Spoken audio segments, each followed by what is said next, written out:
اهلا بيكم. كلها ايام بسيطه قوي ونبدا في 2023. وفي الحقيقه هي فكره جت في بالي وقلت لازم اعملها فيديو.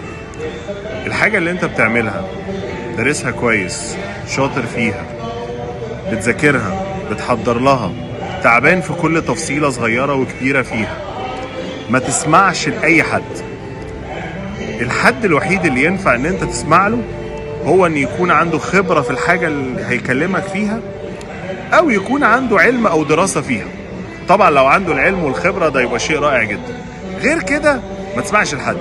هتلاقي واحد يقول لك بقى ايه، انت ليه ما عملتش مش عارف ايه، وانت لو حطيت مش عارف هنا ايه وتدرس ليه وتسافر ليه وتتعب نفسك ليه. انت عملت ايه؟ يعني انت اللي جاي بتنصحني او بتوجهني او بتدلني او بتقول لي اعمل ايه وما اعملش ايه وده صح وده غلط. انت عملت ايه اصلا؟ يالا انت عملت ايه؟ انت ما عملتش حاجه. انت ما عملتش حاجه. فما ينفعش تبقاش عملت حاجه ولا فاهم في اللي انت بتتكلم فيه ده ولا درس ولا عندك خبره فيه وجاي تنصحني. طب انا اسمعك بأمارة ايه؟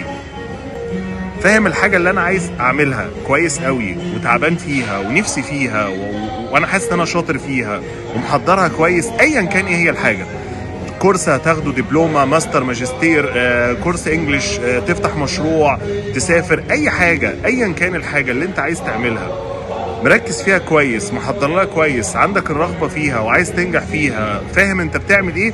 ما تسمعش لاي حد خالص يحبطك او يعدل عليك او يقول لك اعمل او ما تعملش، الا لو عنده خبره فيها او دارس او عنده علم فيها.